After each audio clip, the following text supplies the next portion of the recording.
ये स्टार्ट करते हैं। मम ज्ञानतिमिरान्धस्य ज्ञानाञ्जनशलाकया चक्षुरुन्मीलितं येन तस्मै श्री गुरवे नमः।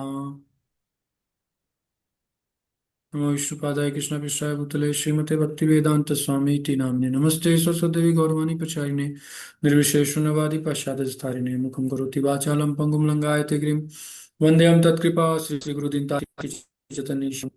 हरे कृष्णा। एक मिनट।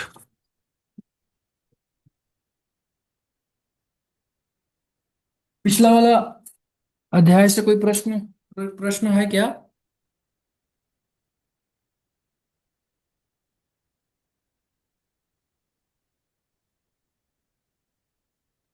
जी नहीं नहीं प्रभु जी।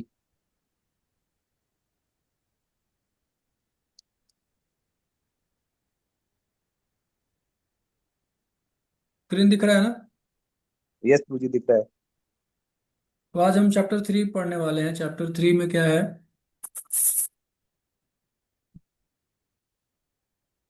कर्म योग है ना। चैप्टर 3 का नाम क्या है? कर्म, वर्क इन कृष्णा कॉन्शियसनेस, है ना। तो इसका शुरुआत कैसे होता है?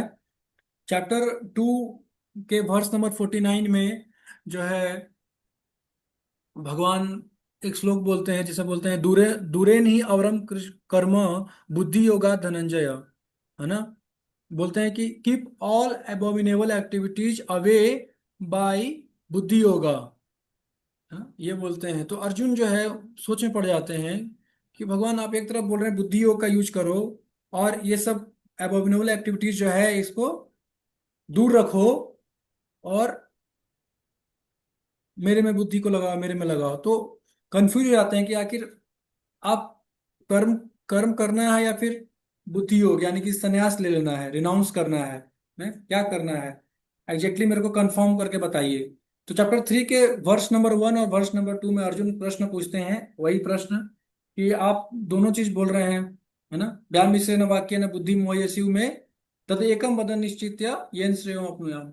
एक चीज बताइए, दोनों में से क्या करना है? कर्म करना है या फिर अ, बुद्धि योग लगाना है, बुद्धि यूज करना है, संन्यास ले लेना है, रिनाउंस कर दें? तो भगवान जो है तीसरे श्लोक से बोलना शुरू करते हैं कि बुद्धि योग यानी सांख्य योग, और इसको ज्ञान योग भी बोलेंगे। ज्ञान योग और कर्म योग, ये दो रास्ता मैंने बतलाया है व्यक्ति के इस स्वभाव के अनुसार, है ना। अलग अलग व्यक्ति के लेवल के अनुसार मैंने ये दो प्रोसेस बताया है। और इस तरह से भगवान बोलना शुरू करेंगे कि जो है बिना अगर कोई कर्म ना करे, बिना कर्म किए भी उसको जो है क्या होगा,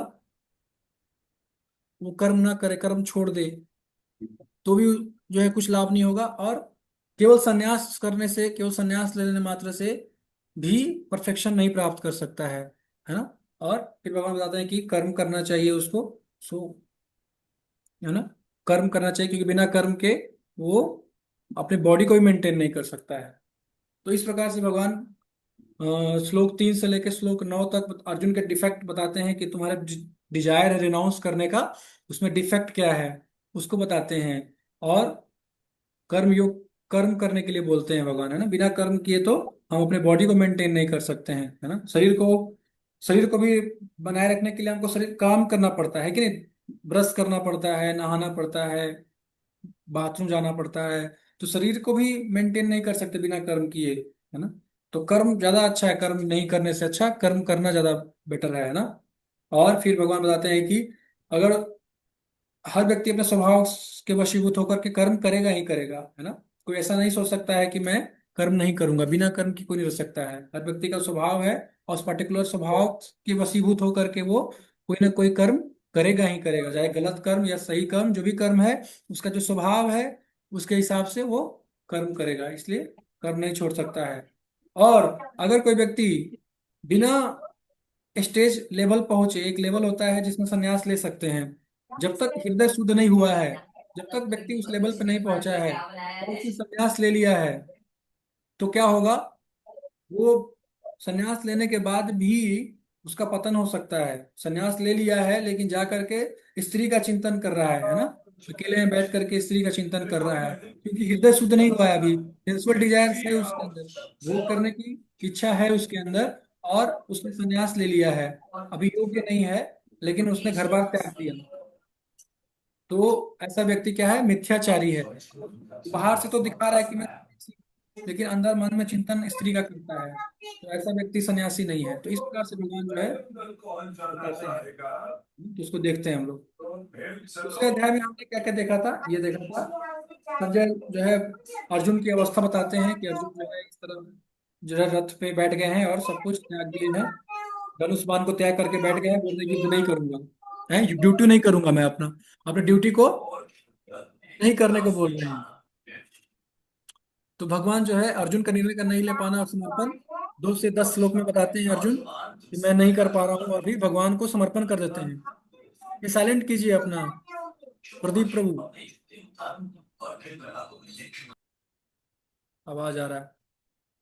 11 से 30 में फिर भगवान जो है आत्मा और शरीर के बीच में भेद बताते हैं और अर्जुन के शोक को दूर करते हैं। अर्जुन का जो शोक था कि सब चले जाएंगे, मर जाएंगे, विरह महसूस होगा, कैसे एंजॉय करेंगे, इस शोक को दूर करते हैं भगवान बता करके कि एक्चुअली में हर व्यक्ति यहाँ पे आत्मा है, शरीर नहीं है। शरीर मरता है, आत्मा नहीं मरता है। इसलिए युद्ध करो, अपना ड्यूटी मत छोड़ो, क्योंकि ड्यूटी छोड़ना अधर्म है, पाप है।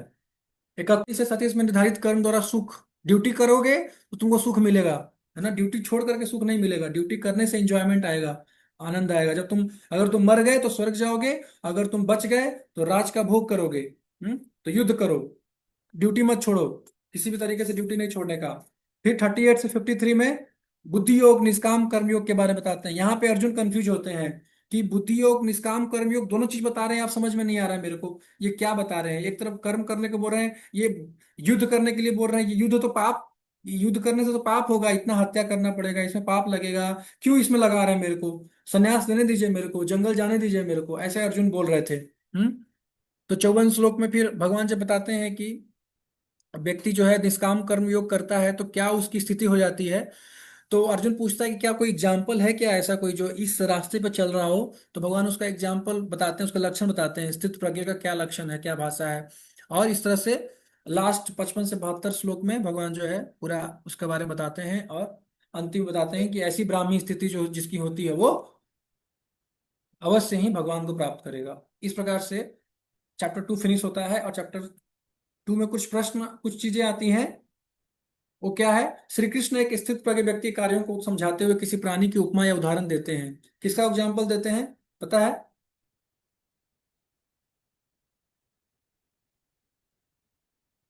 स्थित प्रज्ञ जो समझा रहे थे भगवान, स्थित प्रज्ञ कौन होता है, उसमें एक एग्जाम्पल दिए थे, बहुत अच्छा एग्जाम्पल दिए थे, एक प्राणी का उपमा दिए थे। वो प्राणी क्या है, कौन है?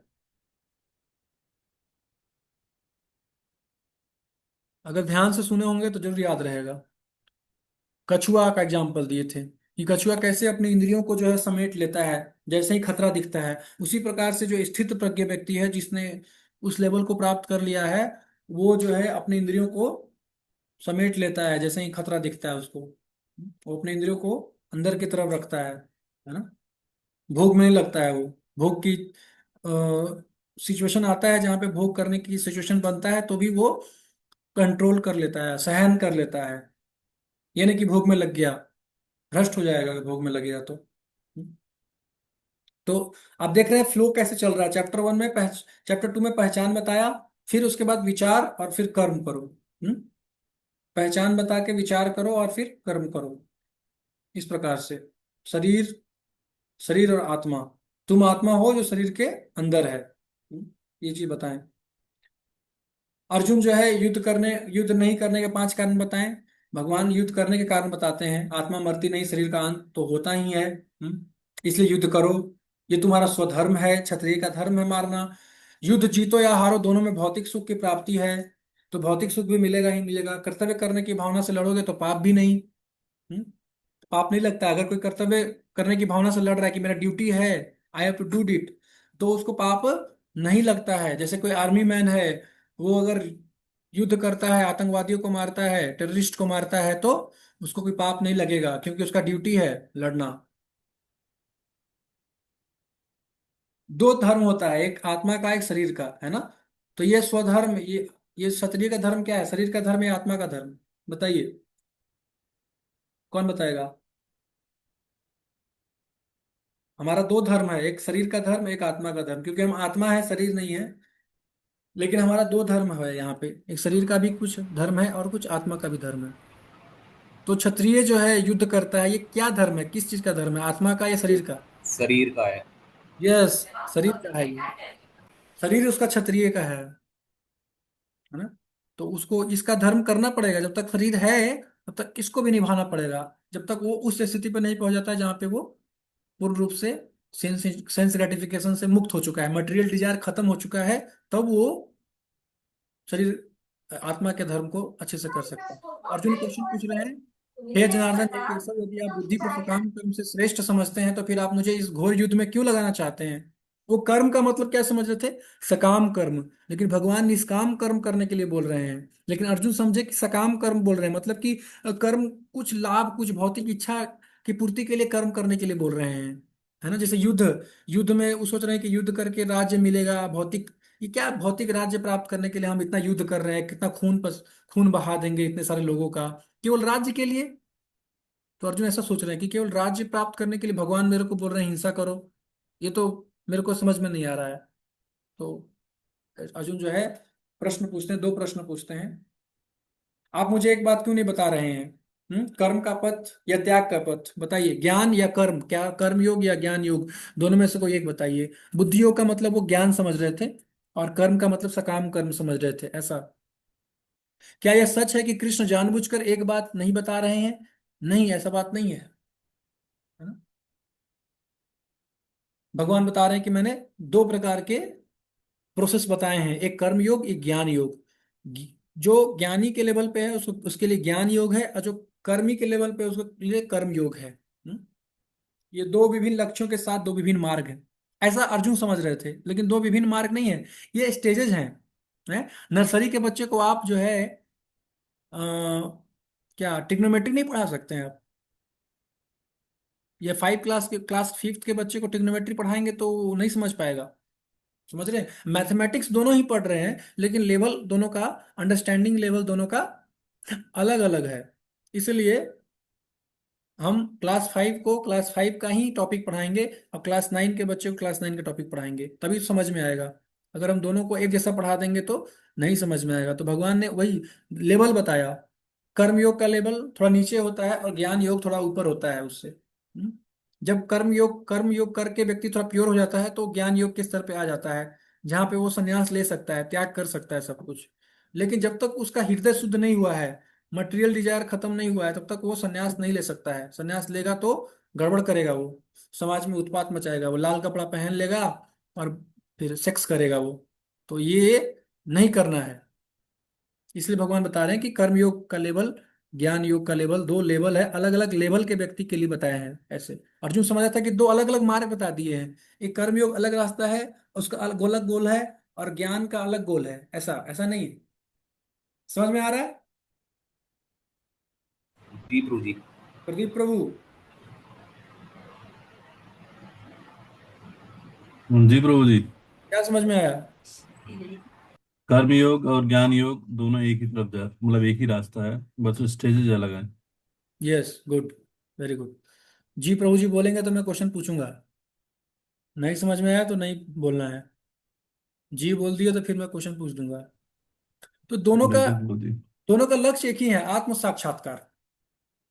दोनों का गोल क्या है? सेल्फ रियलाइजेशन, है ना, self purification and self realization, है ना। शुद्ध करना है, हम इस संसार में अपवित्र हैं, दूषित हैं हम, है ना। हम जैसे ही हम माया को टच करते हैं, माया के कांटेक्ट में आते हैं, तो हम प्रकृति के तीनों गुणों से दूषित हो जाते हैं, रजोगुण तमोगुण और सत्वगुण से।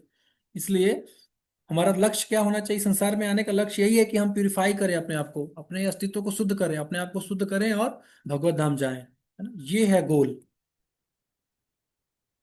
तो भगवान यह बताते हैं कि कर्म नहीं करने से कोई निष्कर्म को नहीं प्राप्त कर सकता है, कर्म करना ही पड़ेगा। हर व्यक्ति को इस संसार में कर्म करना पड़ेगा। और केवल संन्यास लेने से केवल सिद्धि नहीं मिल जाएगा, ऐसा नहीं कि केवल जाके जंगल में बैठ जाएंगे और सिद्धि प्राप्त हो जाएगा, नहीं।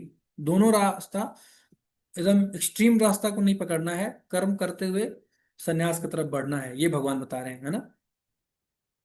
अर्जुन को क्या लग रहा था कि कर्म करेंगे तो बंधन आएगा, और कोई कार्य नहीं करेंगे तो कोई प्रतिफल नहीं मिलेगा, मुक्ति मिल जाएगा, रिएक्शन नहीं आएगा, क्योंकि हर कर्म का रिएक्शन आता है ना। न्यूटन थर्ड लॉ हम पढ़े ही हैं, to every action there is equal and opposite reaction. कोई भी कर्म करो उसका रिएक्शन तो आना ही आना है। तो फिर तो फंस जाएंगे बंधन में, और डिजायर भी आ जाएगा, है। रिएक्शन आएगा और डिजायर आएगा। कर्म करेंगे तो डिजायर भी तो आता है, भोग करने का इच्छा और आता है।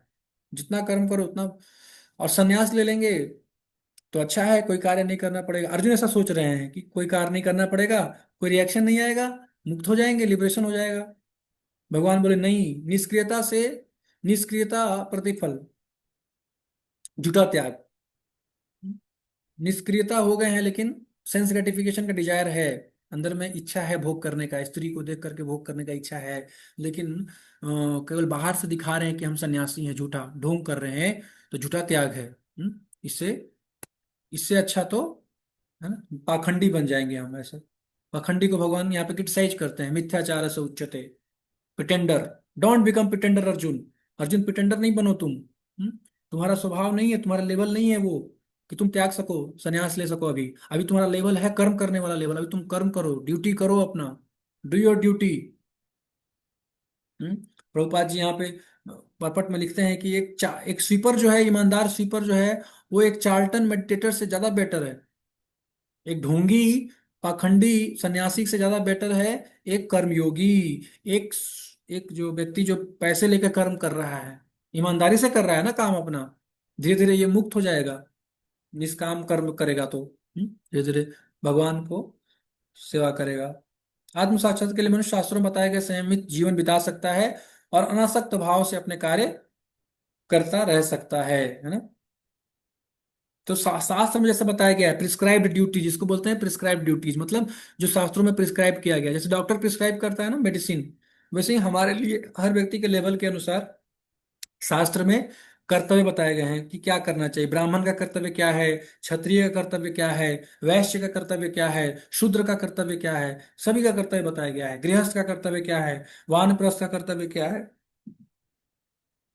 ब्रह्मचारी का कर्तव्य क्या है, सन्यासी का कर्तव्य क्या है। तो इस प्रकार से अपने वर्ण और आश्रम के अनुसार व्यक्ति को अपना कर्तव्य का पालन करना चाहिए। उसको अचानक से त्याग नहीं देना चाहिए।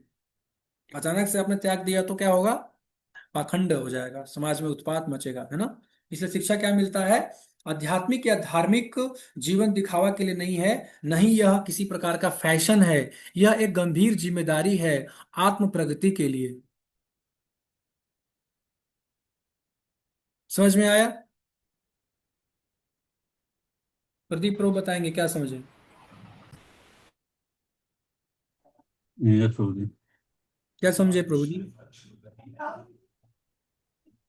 प्रभु जी मतलब हमें मतलब वो नहीं करना चाहिए, जैसे दिखावा नहीं करना चाहिए हमें। क्या दिखावा नहीं करना चाहिए। जैसे कि लोग दिखाते हैं, जैसे आजकल चल रहा है ना, कालनेमी का चल रहा है, तो अंदर से साधु नहीं है बट वो साधु का दिखावा करते हैं। हाँ, जैसे रील बनाते हैं आजकल लोग, हाँ, वृंदावन जाऊंगी सखी फिर बहुत सारी चीजें लोग करते के हैं आजकल। आऊंगी। और हाँ प्रभु जी। हाँ, इस तरह से रील बनाते हैं ना। तो रील रील बिल्कुल। बनाने के लिए नहीं है अध्यात्म। अध्यात्म क्या है, सीरियस, बिल्कुल। गंभीरता के साथ भक्ति करना चाहिए। माला कर रहे हैं तो बैठ के अच्छे से माला कीजिए, नहीं करना है तो माला रख इसीलिए प्रभु जी, दीजिए। इसके साथ कर्म है, कर्म के साथ योग जुड़ा हुआ है ना। कर्म योग, यस, योग मतलब होना चाहिए उसके साथ, कर्म करते हुए भगवान को, योग को फॉलो भगवान को करना। जोड़ना है साथ में। हम्म। हाँ, आपके हर एक्टिविटी में भगवान को रखना।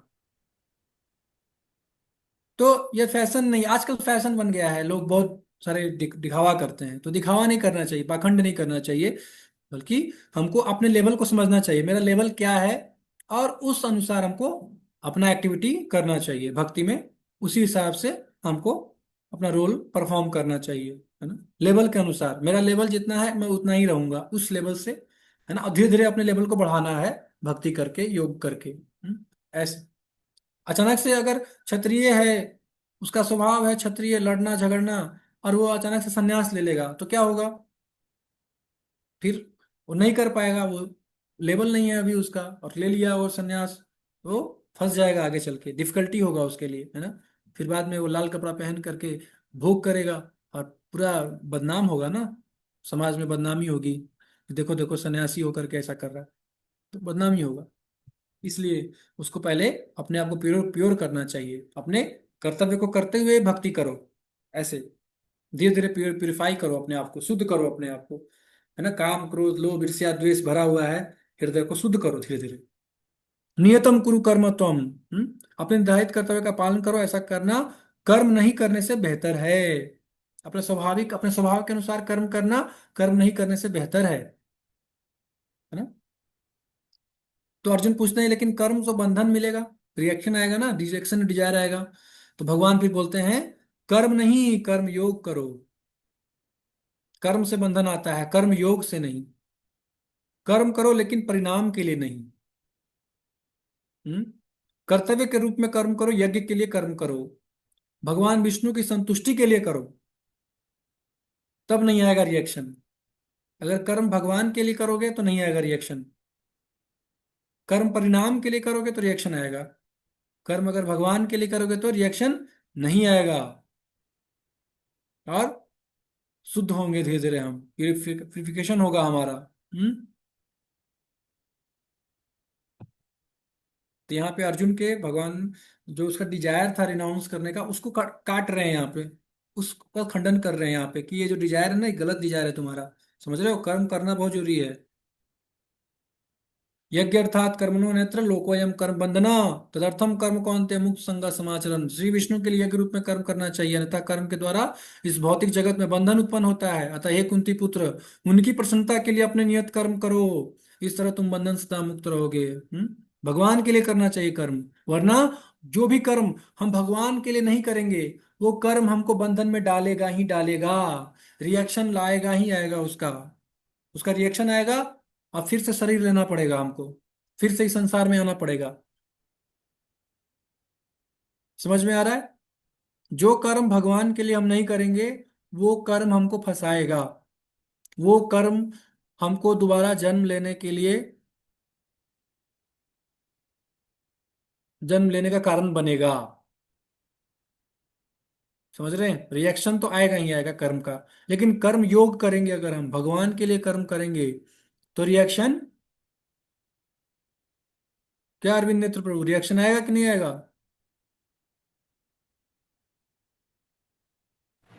जी अगर जी अगर भगवान के लिए कर्म करेंगे तब उसका रिएक्शन नहीं आएगा। हाँ, यस, तो रिएक्शन नहीं आएगा। समझ रहे हैं? नहीं तो दुनिया के सारे कर्म क्या है, फंसाने वाले हैं, सब फंसाएगा, बॉन्डेज में फंसेंगे हम, cycle of birth and death. क्यों यज्ञ के लिए कार्य करना है ना। अर्जुन पूछते हैं कि क्यों यज्ञ के लिए करना चाहिए, भगवान के लिए क्यों करें हम कर्म। मैं तो इतना मेहनत करता हूँ, क्यों भगवान को समर्पित कर दूं। तो भगवान विष्णु ने लोगों को सही तरीके से अपनी भौतिक इच्छाओं को पूरी करने में सहायता करने के लिए इस प्रणाली को बनाया। देखिए, इस संसार में जो भी आया है उसके अंदर क्या है, भौतिक इच्छा है, भोग करने की इच्छा है। हम्म? तो सिस्टम ऐसा बनाया गया है भगवान के द्वारा कि व्यक्ति जो है अपना भोग भी प्राप्त करे, और साथ ही साथ धीरे धीरे उसका हृदय शुद्ध हो। इसलिए कर्म कांड बनाया गया, वेदों में कर्म कांड बनाया गया, जिसमें अलग अलग प्रकार के यज्ञ बताए गए हैं। अलग अलग प्रकार के फल प्राप्ति के लिए अलग अलग प्रकार के यज्ञ हैं। पुत्र प्राप्ति के लिए पुत्र कामेष्टि यज्ञ करें, स्वर्ग प्राप्ति के लिए ज्योतिषोम करें। इस प्रकार से अनेकों यज्ञ हैं, वाजपेयी यज्ञ है, फिर सेन यज्ञ है, फिर क्या नाम है, राजसूय यज्ञ है, अश्वमेध यज्ञ है, और अनेकों प्रकार के यज्ञ बताए गए हैं अनेक प्रकार के फल प्राप्ति के लिए। लेकिन इन यज्ञों का उद्देश्य क्या है कि व्यक्ति जो है कंट्रोल्ड वे में भोग कर सकता है, उसको उसके इंजॉयमेंट को रेस्ट्रिक्ट किया जाएगा, थोड़ा नियम और रेगुलेशन, रूल्स एंड रेगुलेशंस डाला जाएगा, ताकि वो धीरे धीरे प्यूरिफाई हो, है, धीरे धीरे उसका डिजायर्स जो हो वो शुद्ध हो, मटेरियल डिजायर उसका खत्म हो। इसलिए कर्म कांड बताया गया है, सारा सिस्टम बताया गया है। इसलिए हमको यज्ञ करना चाहिए, ताकि हम अपने अल्टीमेट गोल तक पहुंच सके। अल्टीमेट गोल क्या है, कृष्णा कॉन्शियसनेस। अल्टीमेट गोल यही है, liberation, the bondage of material nature, that is the goal. तो मनुष्य यज्ञ करे, देवताओं को प्रसन्न करे, और देवता उसको क्या देंगे, लाइट एयर वाटर, ये सब देवता उसको प्रदान करेंगे, है ना, क्योंकि देवताओं की कृपा से हमको मिलता है ये सब चीजें, है ना। और अल्टीमेटली भगवान ने कृपा से, जब हम यज्ञ करते हैं देवताओं के लिए, तो देवता प्रसन्न होते हैं, यज्ञ का हविष वो स्वीकार करते हैं, और फिर वो बारिश करते हैं, बारिश से फिर अनाज उत्पन्न होता है। और उस अनाज का पोषण करते हैं सूर्यदेव, लाइट दे करके, सूर्य का प्रकाश चाहिए उसको पोषण करने के लिए। तो इस प्रकार से हवा आता, हम लोग हवा लेते हैं, है ना। तो अनेक प्रकार के देवी देवता जो हैं हमारा हेल्प करते हैं, तभी हम शरीर को मेंटेन कर पाते हैं। अगर वो ना करे तो हम नहीं कर पाएंगे मेंटेन। तो इसलिए भगवान बोल रहे हैं कि यज्ञ कीजिए और उनको प्रसन्न कीजिए, और वो आपको प्रसन्न करेंगे। इस प्रकार से कोऑपरेशन में काम कीजिए, कोऑपरेट कीजिए, कोऑपरेट करके आपस में एक दूसरे को हेल्प कीजिए, ऐसे काम कीजिए। ऐसे रहेंगे तो आपका, आप अपने अल्टीमेट गोल भगवत प्राप्ति तक पहुंच सकेंगे, है ना। ये मनुष्य का जीवन का जो गोल है वो प्राप्त कर सकेंगे। इसलिए यज्ञ करना जरूरी है ना।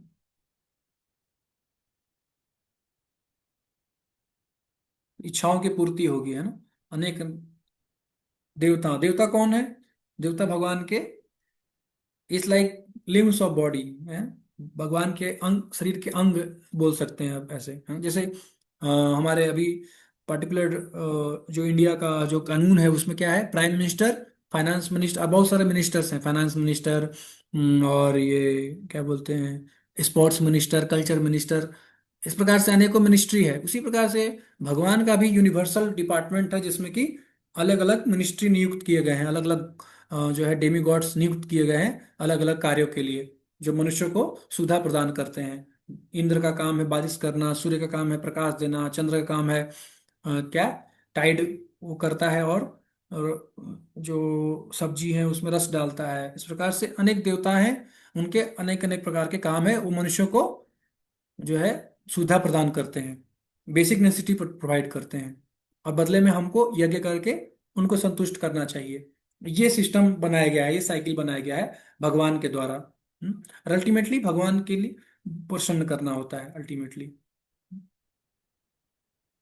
तो देवता कौन होते हैं? नियंता प्रदाता देवी देवता कौन है? ये इन सब का इंचार्ज है। इंचार्ज जैसे बुद्धि के कौन है? गणेश जी। विद्या के सरस्वती। प्रकाश सूर्य चंद्र देते हैं। जल वरुण, न्याय दंड यमराज। हवा देते हैं वायुदेव, पवन पुत्र, पवन देव। ठीक है। और जो यज्ञ नहीं करता है, जो यज्ञ नहीं करता उसका क्या होगा? तो जो यज्ञ नहीं करता है वह चोर कहलाता है, वो चोर है। सरकार से सुविधा ले रहा है लेकिन टैक्स नहीं दे रहा है, रोड रोड को, हाईवे को, और एयरपोर्ट और सबको सुविधा ले रहा है, लेकिन हाईवे टोल टैक्स नहीं देता है। हाईवे का मजा ले रहा है लेकिन टोल टैक्स नहीं दे रहा है ना। तो चोर है वो। चोर लोग ऐसा करते हैं, बिना टैक्स दिए मजा ले लेते हैं, तो वो चोर है ना। इसलिए भगवान बोलते हैं यज्ञ शिष्टासिनो संतो मुच्यन्ते सर्व किल विषय भुंजते ते तो घम पापा ये पचंती आत्मकारणात्।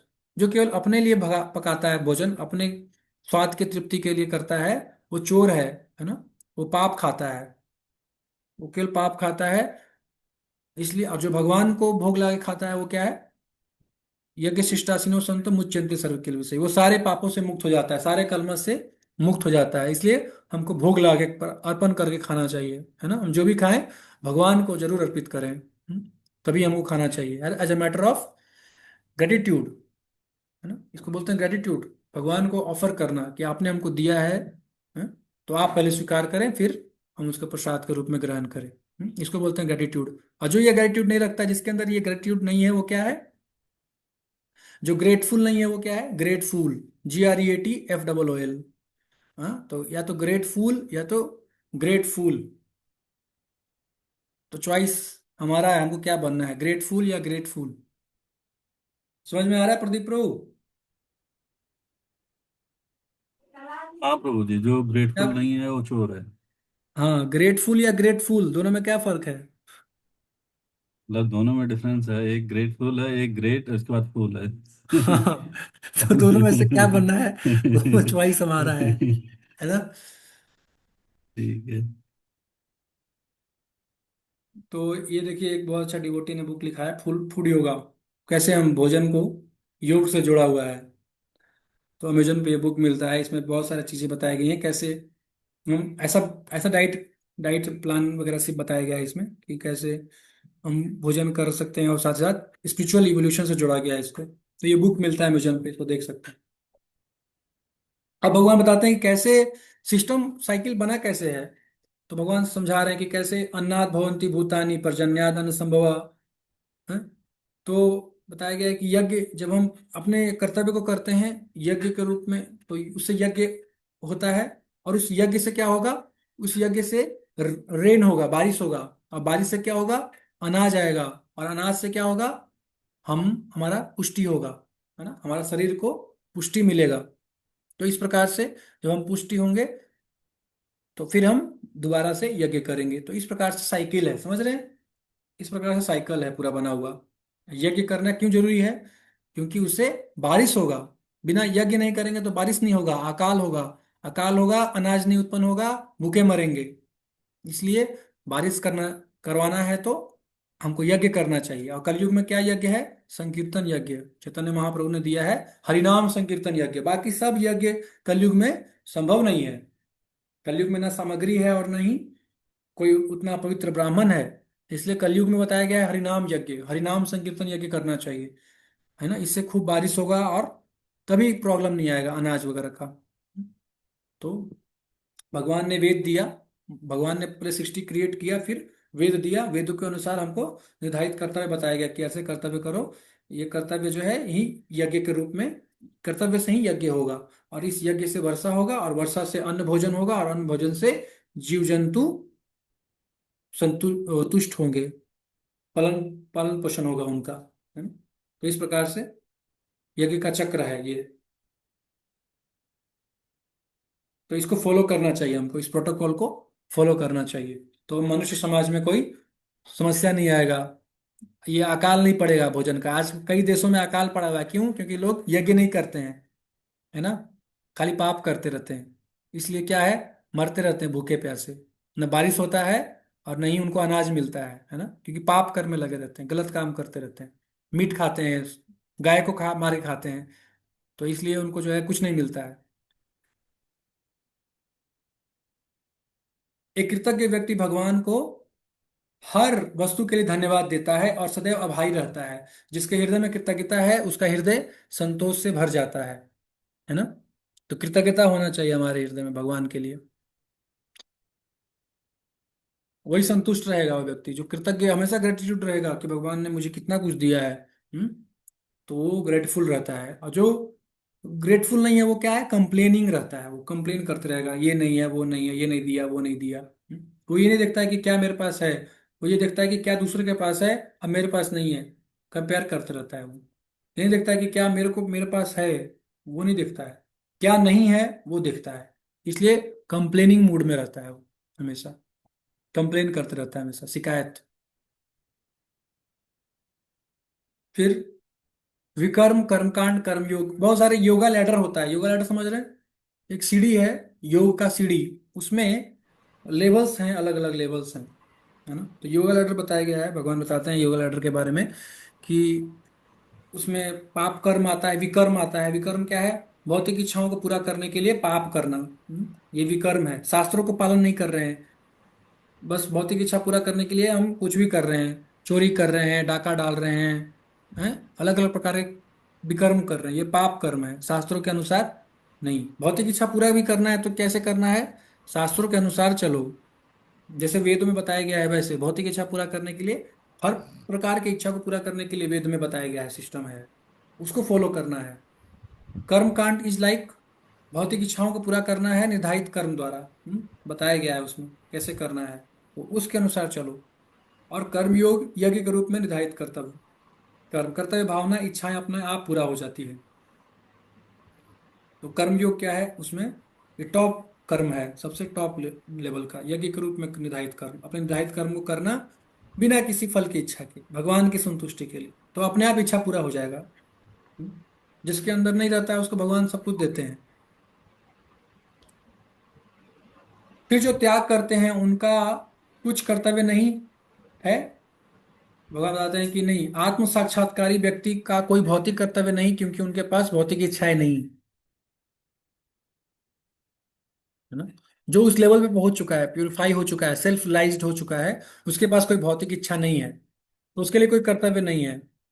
तो अर्जुन बोलते हैं मेरी भी कोई भौतिक इच्छाएं नहीं है, तो मैं क्यों लड़ूं?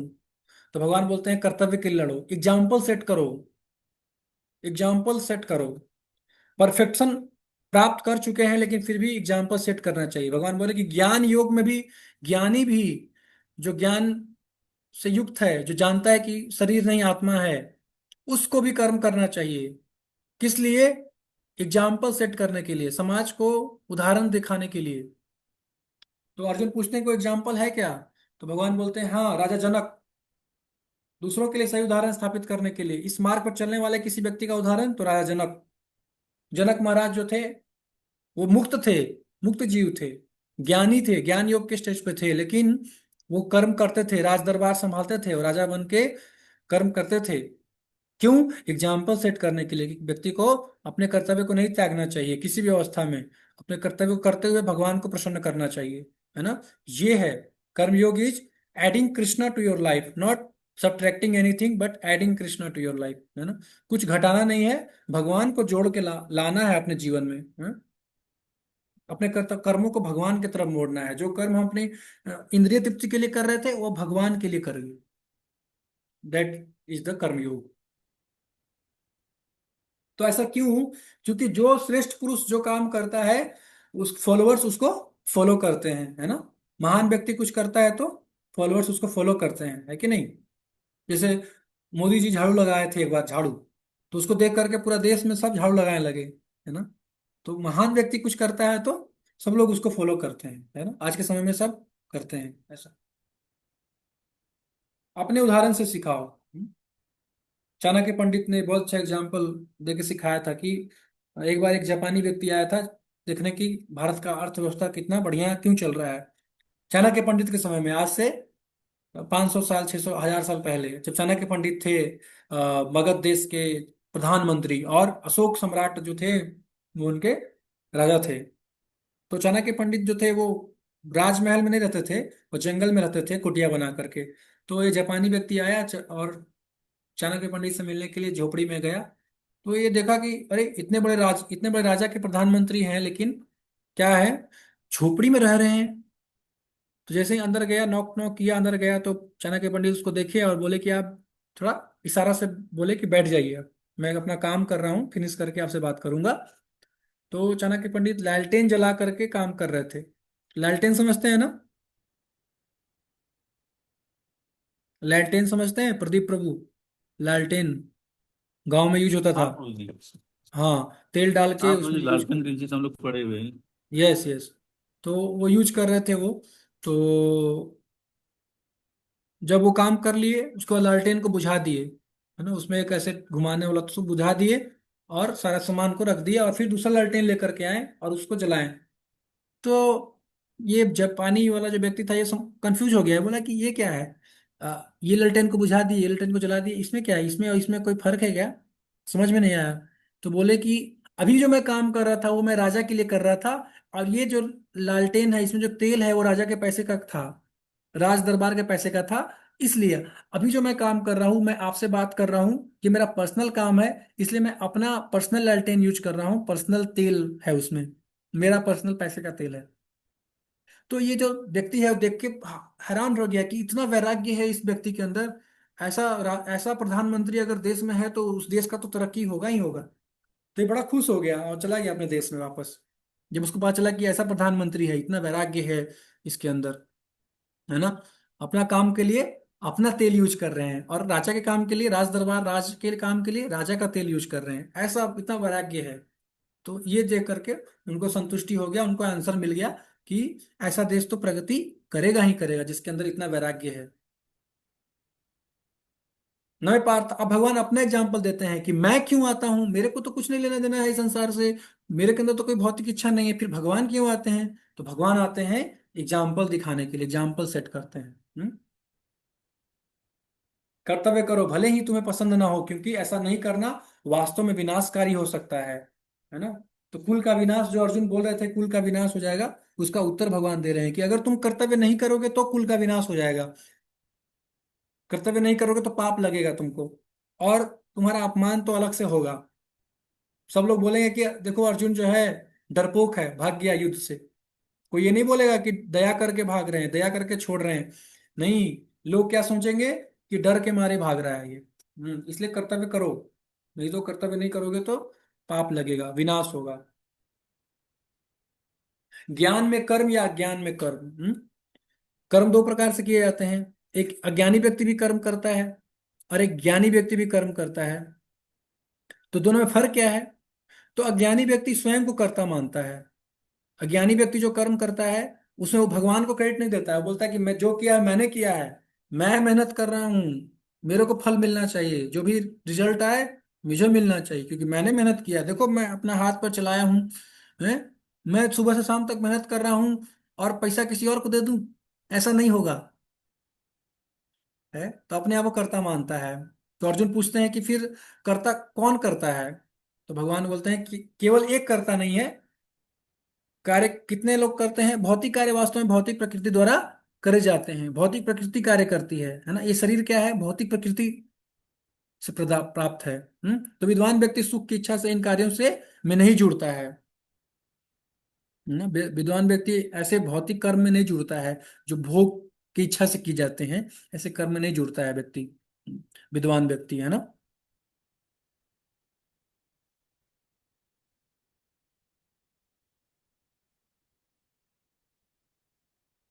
हाँ, तो ऐसे ज्ञान से हम अगर कर्म करते हैं तो मुक्ति मिलेगा, है ना, और नहीं तो बंधन। ज्ञान युक्त होकर कर्म करना यानी कि मैं आत्मा हूं, शरीर नहीं हूं, और भगवान की प्रसन्नता के लिए मुझे कर्म करना है ना। इस बात को हमेशा याद रखना है कि मैं शरीर नहीं हूं, ये शरीर केवल कपड़ा है मेरा, इस covering. I am eternal soul, spirit soul. मैं आत्मा हूं, मैं भगवान से संबंधित हूँ। ये बात समझना चाहिए हमको, है ना। ये सब टेम्पररी है।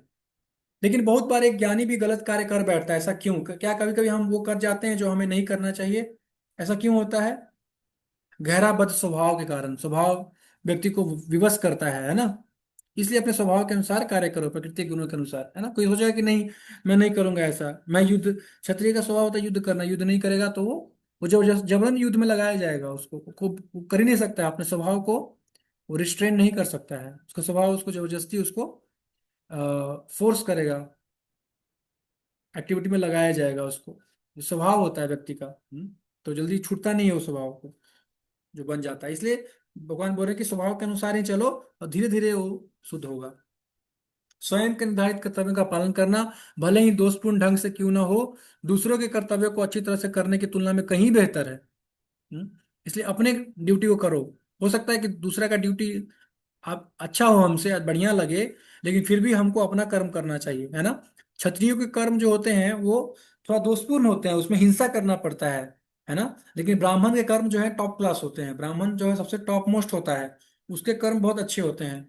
तो क्या हमको उसका नकल करना चाहिए? नहीं, हमको हमारा जो स्वभाव है हमको उसी अनुसार करना चाहिए, भला ही उसमें दोष हो, वो अच्छा है। लेकिन अगर हम नकल करेंगे किसी और का कर्तव्य का, हम नकल करेंगे तो क्या होगा? उससे ज्यादा पाप लगेगा, पाप होगा हमसे। तो अपने कर्तव्य को करना चाहिए, दूसरे के नकल नहीं करना चाहिए। हाँ, जैसा भी हो, दोषपूर्ण ही क्यों ना हो, हमको अपना कर्तव्य को ही करते हुए आगे बढ़ना है ना, मोक्ष की तरफ, भक्ति की तरफ। अपने स्वभाव साइको फिजिकल नेचर के अनुसार कार्य करने से ही भौतिक सुख मिलता है और भौतिक कार्यों में संतुष्टि होती है। अपने स्वभाव, क्या स्वभाव है हमको समझना चाहिए, साइको फिजिकल नेचर क्या है, वैसा ही कर्म कीजिए। नहीं तो पीयर प्रेशर में आकर के, पेरेंट्स का प्रेशर में आके कर्म कर लिए, कर्तव्य कर रहे हैं, तो क्या होगा? संतुष्टि नहीं मिलेगा। इंजीनियर बन गए, संतुष्ट नहीं है। डॉक्टर बन गए, संतुष्ट नहीं है। क्यों? क्योंकि स्वभाव नहीं है वैसा, इंटरेस्ट कहीं और है, लगे हुए कहीं और पे।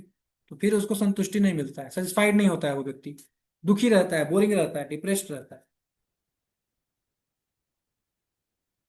अब कर्म की बात चल रही थी तो अर्जुन के मन में आया कि भाई व्यक्ति जो है गलत काम क्यों करता है?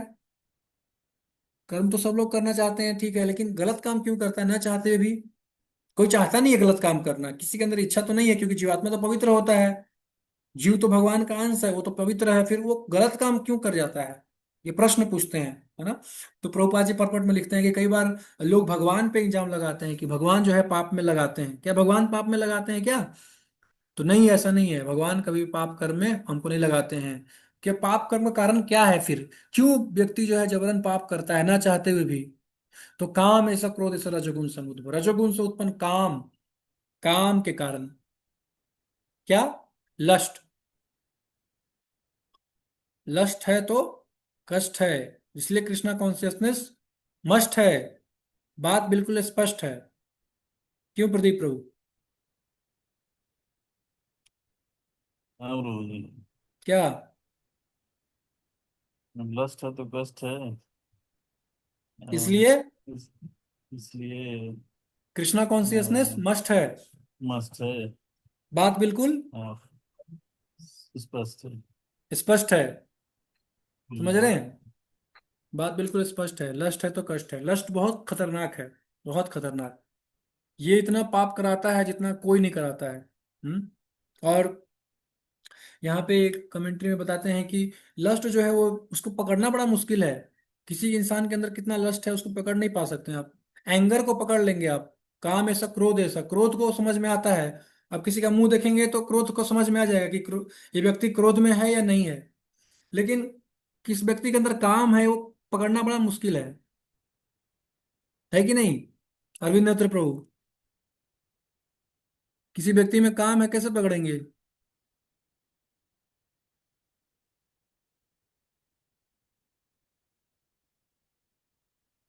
अरविंद नेत्र प्रभु,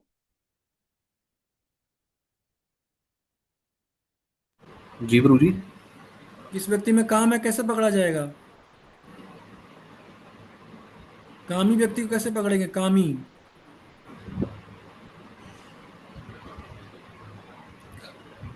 बताइए, सुन रहे हैं या फिर केवल बंद गुरु करके जी चले सुन रहा जाते हूँ। हैं?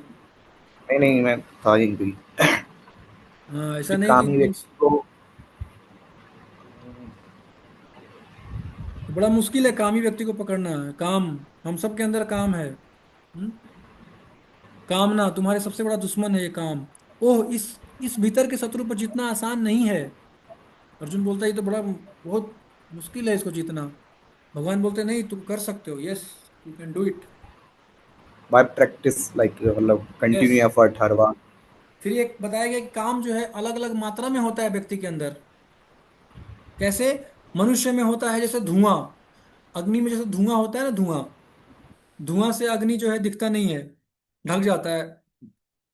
तो मनुष्य में जो है काम कम होता है, कम मात्रा में होता है लस्ट। लेकिन अब उससे ज्यादा होता है धूल आईना। जैसे धूल आईना पशु में ज्यादा होता है ना, उसका कंपैरिजन किया किया गया है धूल। जैसे शीशे पे धूल जम जाता है तो दिखता नहीं है ना अपना मुंह, मुखड़ा नहीं दिखता है। तो मुखड़ा देखेंगे धूल वाला शीशा पे तो साफ दिखेगा क्या? नहीं दिखेगा ना। तो ये लस्ट जो है पशु में थोड़ा ज्यादा होता है, और वृक्ष में, पेड़ पौधों में ज्यादा, बहुत ज्यादा होता है लस्ट। और इसका एग्जाम्पल दिया गया है, जैसे कि कोई भ्रूण होता है, भ्रूण, है ना, भ्रूण को देखना बहुत मुश्किल होता है कि नहीं? उसके लिए अल्ट्रासाउंड करवाना पड़ता है। गर्भ, गर्भ नहीं देख पाते ना, गर्भ के अंदर क्या है, बच्चा, तो उसको नहीं देख पाते। तो वो बहुत ज्यादा high amount of lust, maximum lust होता है। तो अलग अलग मात्रा में काम का आवरण, काम जो है वो ढकता है, हमारे ज्ञान को ढक लेता है काम। लस्ट का काम क्या है? काम हमारे काम को ढकता है, रोड में मतलब कैसे है हमारे प्रभु जी? ज्ञान को ढकता है। रोड में कैसे है प्रभु जी लस्ट? एग्जाम्पल दिया गया है कि तो जैसे वृक्ष बच्चे में को कैसे भ्रूण है? ढकता है, भ्रूण, तो बच्चा हम्म। दिखता है क्या? जो प्रेग्नेंट होती है नहीं स्त्री, दिखता। क्या बाहर से देखने में दिखता है बच्चा अंदर? नहीं। नहीं दिखता है ना। तो वो लस्ट का हाईएस्ट डिग्री बताया, मतलब एग्जाम्पल दिया गया है समझाने के लिए, डिग्री ऑफ ये लस्ट। लोएस्ट डिग्री हो गया ना प्रभु जी, जैसे भ्रूण में तो लोएस्ट डिग्री हो गया। हाईएस्ट हुआ शीशा में ना तो चलो प्रभु। हाँ, हाईएस्ट हुआ है। हाँ, आप अग्नि को देख सकते हैं, धुआं के, धुआं से ढका नहीं हुआ अग्नि को जैसे। देख सकते हैं। हम्म। शीशा में अपना मुखड़ा देख सकते हैं जब धूल जमा हुआ हो, लेकिन बच्चे को नहीं देख नहीं, सकते हैं धुआं जब तो भ्रूण दिखता में। है, धुआं दिखता है। शीशा क्या है कि धूल है तो उसमें थोड़ा कम दिखेगा। भ्रूण में तो और हाँ। कम दिखेगा, मतलब आंख से। हाँ, तो लस ज्यादा है हुआ ना? ना, लस ज्यादा है तभी तो नहीं दिख रहा है ना। मतलब ये ऐसे हो गया, जितना ज्यादा लस्ट उतना आत्म साक्षात्कार कम होगा उसको, है ना? कि वो हाँ। क्लैरिटी नहीं रहेगी। तो यहाँ पे यस। जो कर्म का एग्जांपल दिया है, यहाँ पे क्लैरिटी बिल्कुल भी नहीं है। आईने में बिल्कुल फिर भी नहीं। थोड़ा ये थोड़ा बहुत ब्रिज जैसे ब्रिज क्या है प्रभु जी, ब्रिज? क्लैरिटी घट रहा है। क्लैरिटी घट रहा है हम्म। और डिसेंडिंग यहाँ पे, ऑर्डर में। क्योंकि यहाँ पे जो हम्म। वृक्ष है, मतलब वृक्ष में क्या ज्यादा लस्ट होता है, ये इसलिए ऐसा एग्जाम्पल रखा गया यहाँ पे। हाँ, मूव नहीं कर पाता है वो। नहीं तो पर लस्ट कैसे हुआ, मतलब ये तो। ऐसा तो बताया नेचर गया ने है, उसको प्रभुपाद ऐसे ने बनाया एग्जाम्पल है, दिया है। उसमें कोई उसकी उसका अपना तो चलता नहीं प्रभु जी। मतलब जो जैसे व्यक्ति, ब्रिज क्या है कि अपना वो अपने से कुछ कर नहीं सकता ना, जो उसको बनाया वही उसका नेचर है ब्रिज का। पशु का है कि पशु का भी वही है कि वो अपनी अपनी बुद्धि तो यूज करनी नहीं है। जो जानवर है, जो उसका जानवर का नेचर है वही वो काम करता है। यस, मनुष्य, लेकिन आदमी क्या है कि देखिए, आदमी तो हम्म। लस्ट का काम क्या है, अपने ज्ञान को ढक लेता है। ज्ञान किस चीज का ज्ञान? हम्म। आत्म साक्षात्कार ज्ञान, है ना। हम ये हम्म। जान सके कि हम आत्मा है, शरीर नहीं है। इस ज्ञान को ढकने का काम कौन करता है? लस्ट करता है। जिसके अंदर लस्ट है वो इस ज्ञान को समझ नहीं सकता है, आत्मा और शरीर के बीच का भेद को नहीं समझ सकता है। जितना ज्यादा काम होगा ना हमारे अंदर, उतना ही हम बॉडली हम्म। कॉन्शियसनेस में रहेंगे, बॉडली कॉन्शियसनेस में। शरीर जितना कम होगा धीरे धीरे, उतना ही हम आत्म साक्षात्कार में प्रगति करते हैं। ये लस्ट बहुत बड़ा और बाधा है सबसे ज्यादा प्रभु तो मुझे लगता है मनुष्य में ही है। पशु में तो मनुष्य कई में। उनका टाइम होता है, मनुष्य में जो सबसे ज्यादा होता है। वो डिपेंड करता है कि वो बढ़ा रहा है घटा रहा है, वो डिपेंड करता है। नहीं, क्योंकि परसेंटेज तो ज्यादा ही है, हाँ। मतलब। तो ठीक है, हाँ। ये बताया गया डिग्री ऑफ लस्ट, है ना। हम्म। और ये मनुष्य को बताया गया है, धूलाइना पशु को और वृक्ष को ये अलग बताया गया है। इससे कैसे लड़ें? अब पॉइंट आता है कि शत्रु का पता चल गया। दुश्मन कौन है? काम। नित्य ज्ञानिनो नित्य वैरिनो। ये काम जो है ये नित्य वैरी है। ये पाप का कारण है। पाप में लगाने वाला कारण क्या है? काम। रजोगुण से उत्पन्न ये काम जो है पाप को, पाप में लगाता है व्यक्ति को। न चाहते हुए व्यक्ति पाप करता है। इस रजोगुण से उत्पन्न काम के वजह से, काम ऐसा क्रोध ऐसा, काम और क्रोध। काम पूरा हो जाता है तो लोभ, काम नहीं पूरा होता है तो क्रोध आता है, गुस्सा आता है। लस्ट जो अगर सेटिस्फाई नहीं होता है तो व्यक्ति को क्या होता है? एंगर आता है, एंगर, है ना। किसी चीज की कामना है वो पूरा नहीं होता है तो क्या होगा? गुस्सा आता है, बहुत गुस्सा आता है व्यक्ति को, है। मर्डर कर देता है व्यक्ति, मर्डर। जिसका लस्ट सेटिस्फाई नहीं होता है उसको मर्डर कर देता है। इस संसार में हर व्यक्ति क्या है? लस्टी है। हर व्यक्ति संसार में लस्ट पूरा करने के लिए आया हुआ है। हर व्यक्ति, हर जीव, चींटी से लेकर ब्रह्मा तक सबके अंदर लस्ट है। और हर कोई इस लस्ट को पूरा करना चाहता है। मात्रा अलग अलग हो सकता है, लेकिन हर व्यक्ति लस्ट को पूरा करने आया है ना। Different degree of lust. तो कैसे लड़ें? क्या करें? शत्रु को मारने से पहले क्या पता लगाना होगा, बताइए।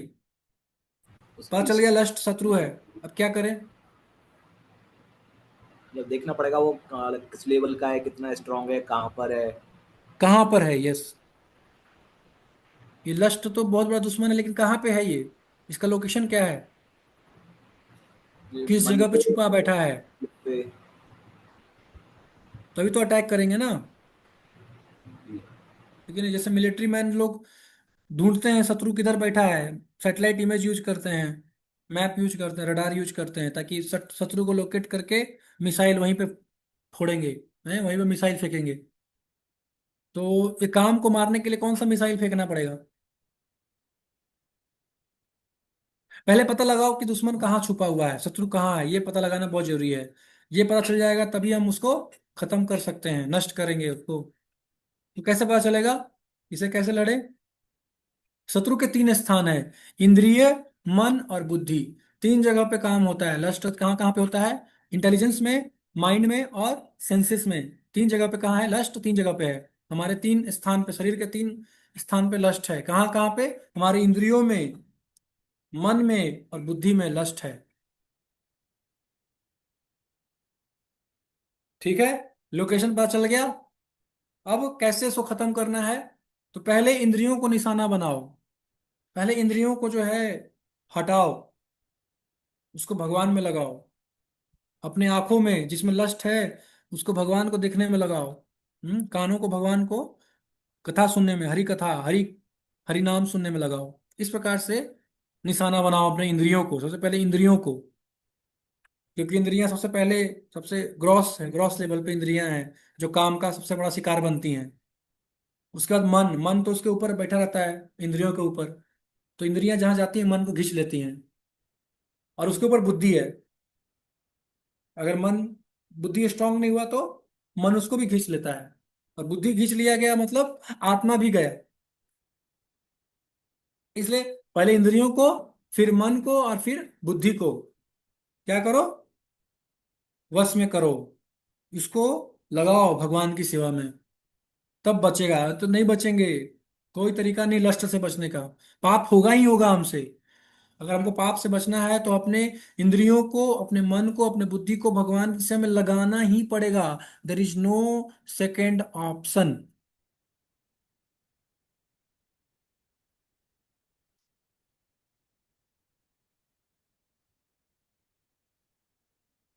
कोई सेकेंड ऑप्शन नहीं है हमारे पास।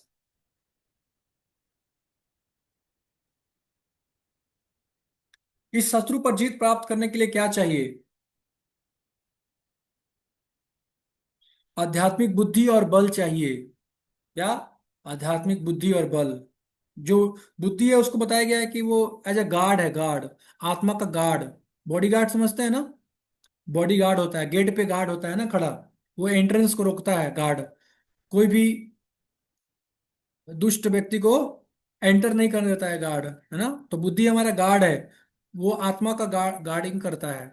अगर बुद्धि भ्रष्ट हो गया तो फिर आत्मा को कोई नहीं बचा सकता है, आत्मा नीचे चली जाएगी। इसलिए बुद्धि को स्ट्रांग बनाना है शास्त्रों के ज्ञान से, दिव्य ज्ञान से। तो अध्याय 4 जो है वो दिव्य ज्ञान पर ही बेस्ड है।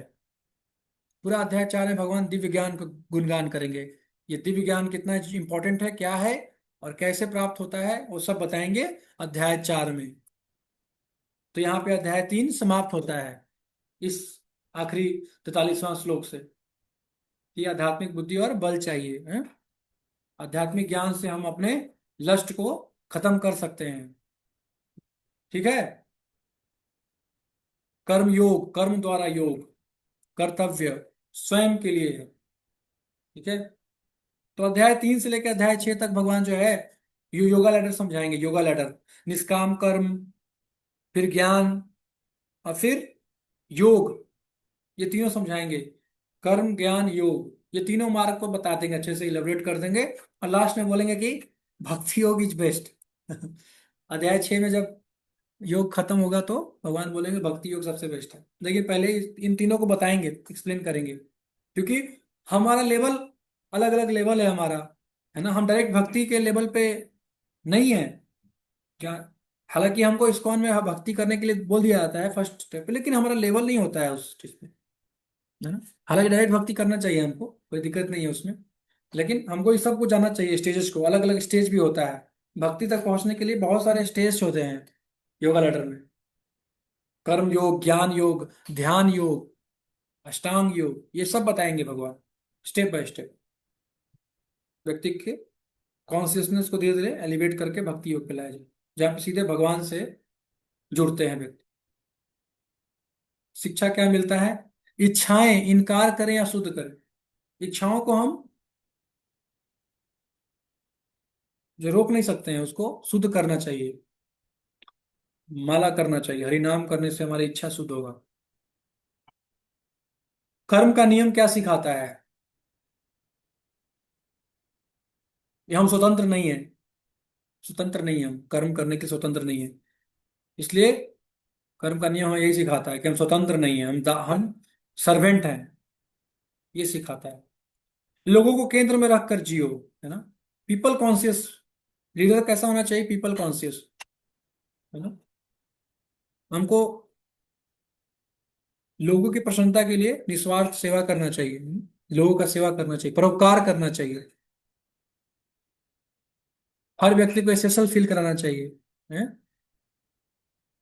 उसको यूज नहीं करना चाहिए, किसी व्यक्ति को यूज नहीं करना चाहिए अपने काम के लिए, अपने इच्छा के लिए नहीं। We should not use people, we should serve people, we should love people, हमें लोगों से प्रेम करना चाहिए, उनका सेवा करना चाहिए।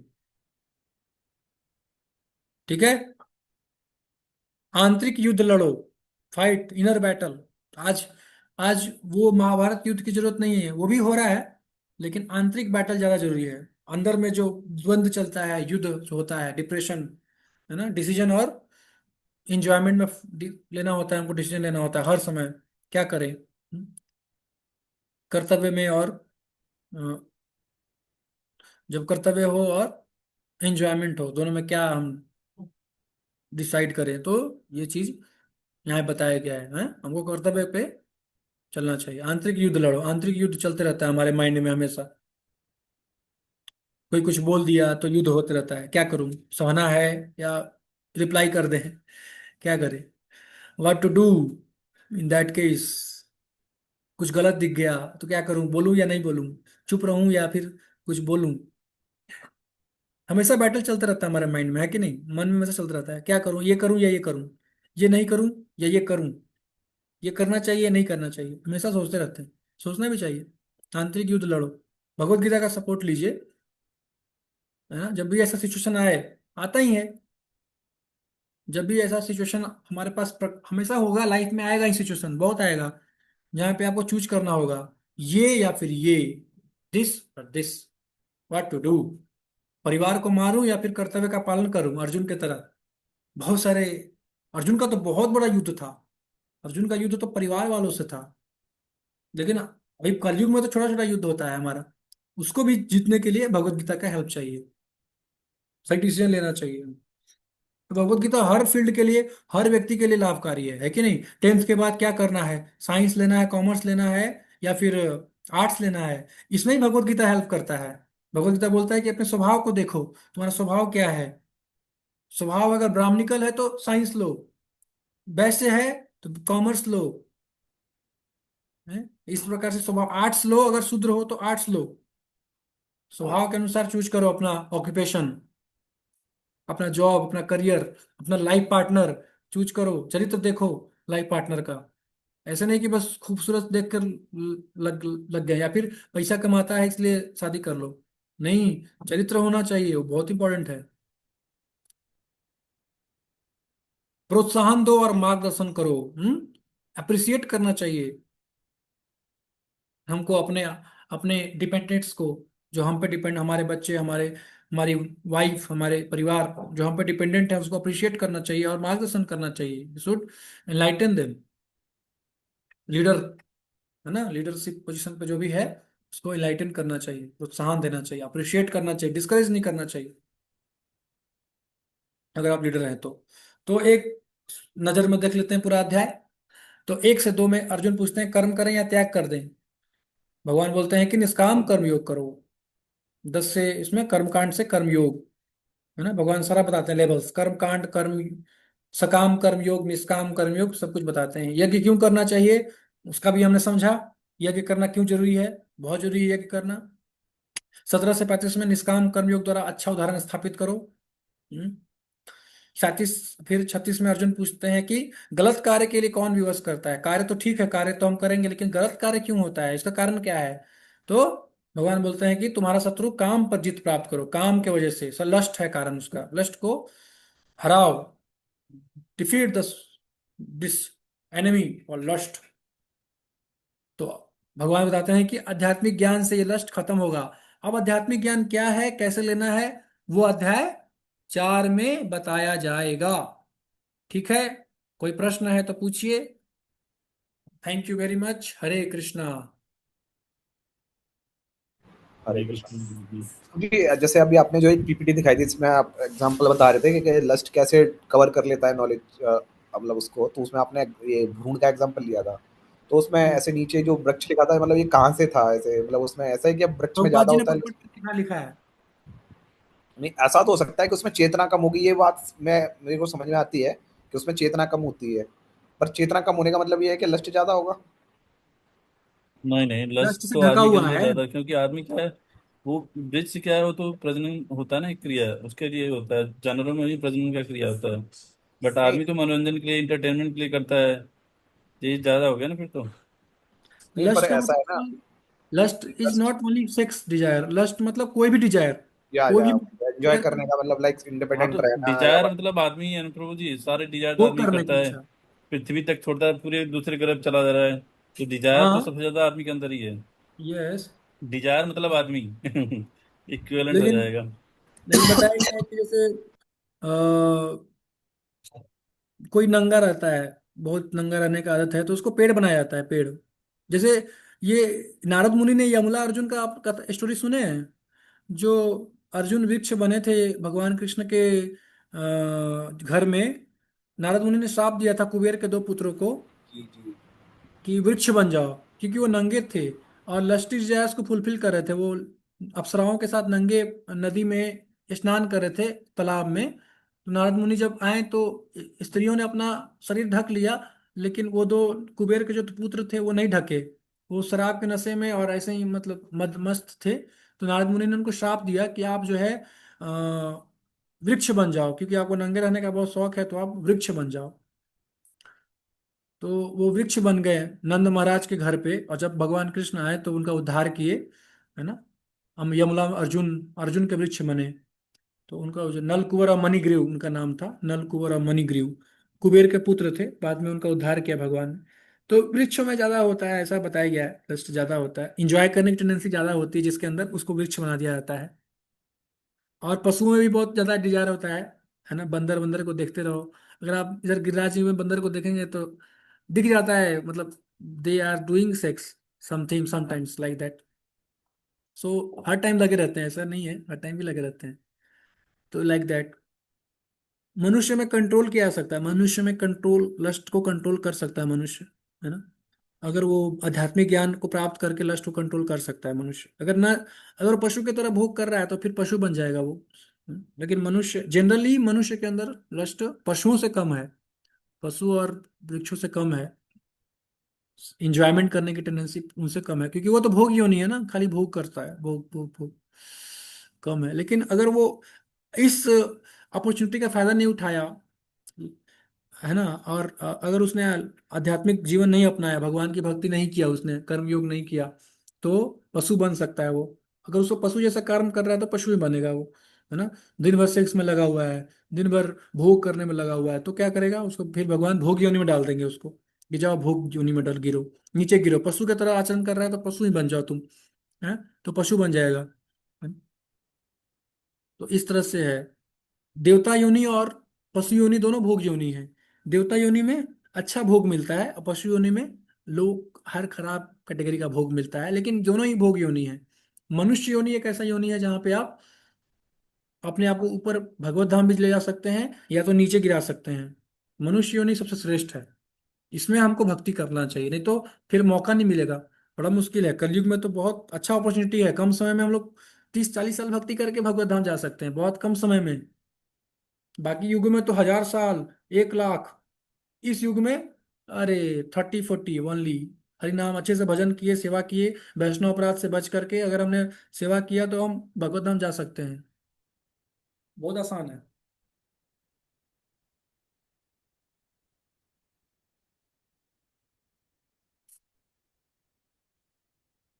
समझ में आया?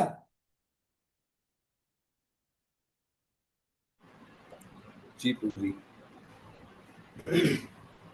और कोई प्रश्न है तो पूछिए। ये कर्म का सिद्धांत बड़ा इंपॉर्टेंट है, कर्म तो करना ही पड़ेगा व्यक्ति को, है ना। लेकिन मतलब कर्म के बिना तो रह ही नहीं सकता, लाइक कुछ कर्म नहीं कर रहा वो भी एक तरह का कर्म है, फिर उसका भी रिएक्शन यस, इसके हिसाब से आएगा। सांस तो ले रहा है ना, वो भी तो कर्म है। कोई बोलेगा कि मैं कुछ नहीं कर रहा हूं, तो सांस तो ले रहे हो, वो भी कर्म है। तो कर्म के बिना कोई नहीं रह सकता है, इसलिए कर्म करना चाहिए। और सबसे बेस्ट है कि अपनी इंद्रियों को भगवान की सेवा में लगाना, है ना। कर्म करना चाहिए, कर्म किसी भी प्रकार का कर्म, लेकिन सेवा कर्म करना चाहिए। और कर्तापन का अभिमान भक्त में नहीं होता है। जो भक्त होते हैं, जो कर्म करते हैं, भौतिक इच्छा होता है भक्तों के अंदर, लेकिन भौतिक इच्छा भी वो सही तरीके से पूरा करना चाहिए। भौतिक इच्छा भी है तो भगवान की भक्ति करना चाहिए उसको, है ना। तो उससे भौतिक इच्छा पूरी हो जाएगी, और धीरे धीरे शुद्ध भी हो जाएंगे। अगर भक्ति करते रहेंगे तो भौतिक इच्छा पूरी भी हो जाएगी और शुद्ध भी हो जाएंगे। लेकिन अगर अब हमारे अंदर भौतिक इच्छा है और अगर हम भगवान की भक्ति नहीं करके भौतिक इच्छा पूरी करेंगे तो पाप करेंगे, और पाप कर्म का फल होगा बुरा रिएक्शन आएगा, दुख आएगा। पाप का फल क्या होता है? दुख। और पुण्य का फल होता है सुख, और दोनों बांधते हैं संसार में। पाप करेंगे तो भी फंसेंगे, पुण्य करेंगे तो भी फंसेंगे। तो फिर करना क्या है? निष्काम कर्म योग। भगवान की प्रसन्नता के लिए कर्म करो, ड्यूटी के रूप में कर्म करो। ड्यूटी के रूप में कर्म करो और भगवान को फल अर्पित करो।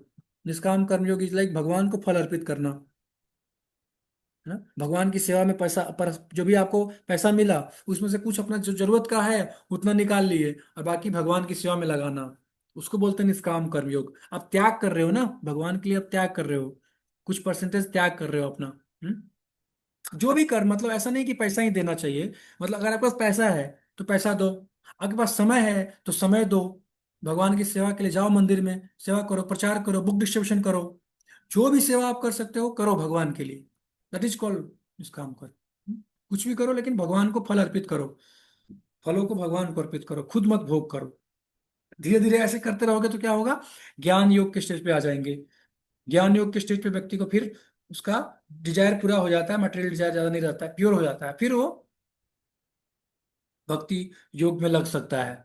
ज्ञान योग से भक्ति योग के स्टेज पे जा सकता है। तो ये चीज बताया गया है। कर्म तो करना ही है, तो निष्काम कर्म योग करने का, ड्यूटीफुल लेकिन कर्म प्रभु जी ड्यूटी। जैसे होता है कि आदमी जी डेली लाइफ में क्या है कि आदमी काम करता है, जैसे हम लोग यस। ऑफिस का काम करते हैं। तो ऑफिस के काम में क्या है कि अगर हम निष्काम कर्म सोचें तो जैसे क्या है कि हम काम करते रहें, अगर हम मैनेजर को बोलते ही नहीं तो अप्रेजल करता ही नहीं है। इसलिए क्या है कि हमें तो देखना पड़ता है कि कौन सा स्किल सीखें, कि अब जैसे एआई आ गया, हम्म। जनरेटिव एआई है, बहुत सारी यस चीजें हैं, यस यस। तो हम क्या कि हमें क्या है कि चीजें क्या है कि हम जैसे होता है कि वो चीज हमें ज्यादा पैसा देगा तो वो चीजें यस। आदमी उस तरफ ज्यादा भागता है ना। हम्म। हम्म। कि फ्यूचर प्रोडिक्शन होता है कि उससे पैसा ज्यादा आएगा तो वो चीज सीखो, है ना। हम्म। तो निष्काम तो है ही नहीं, हम तो फल देख के काम करते हैं ना। हाँ, लेकिन व्यक्ति को उतना ही मेहनत करना चाहिए, उतना ही पैसा कमाना चाहिए जिससे कि उसका परिवार का भरण पोषण हो जाए। अगर वो अधिक दिखावे के चक्कर में जी रहा है तो गलत है। मैं ये नहीं बोल रहा पैसा कमाना गलत है, लेकिन उतना ही पैसा कमाइए जिससे कि आपका परिवार का भरण पोषण हो जाए और टाइम मिल जाए भक्ति करने के लिए। जैसे भक्ति विनोद ठाकुर जी बोलते हैं कि 8 घंटा जॉब करो, 8 घंटा भजन करो और 8 घंटा अपना शरीर को दो। 24 घंटे में से ऐसे करो distribution. That is the art of doing work. 24 घंटा है ना, तो उसको 8 8 घंटे में बांट लीजिए। 8 hours for job, 8 hours for bhajan, 8 hours for body. That's point. Bhajan and family जो भी है, 8 आवर्स, 8 8 घंटे में बांटिए उसको। इस प्रकार से आप कीजिए, ऐसे आठ कीजिए घंटे आप। तो आदमी सोता ही है प्रभु जी, 8 घंटे काम करता है, 8 घंटे सोता है, फिर 8 घंटे हाँ, बचते तो हैं। 8 घंटे नहीं सोना चाहिए, 6 घंटे सोना चाहिए व्यक्ति को। रिड्यूस कीजिए उसको, भजन से उसको कम कीजिए। में टेस्ट बढ़ाइए, रिलीज कीजिए भजन को, नाम जप को, शास्त्र को। तो इससे आपका शरीर का देखिएगा डिमांड कम हो जाएगा।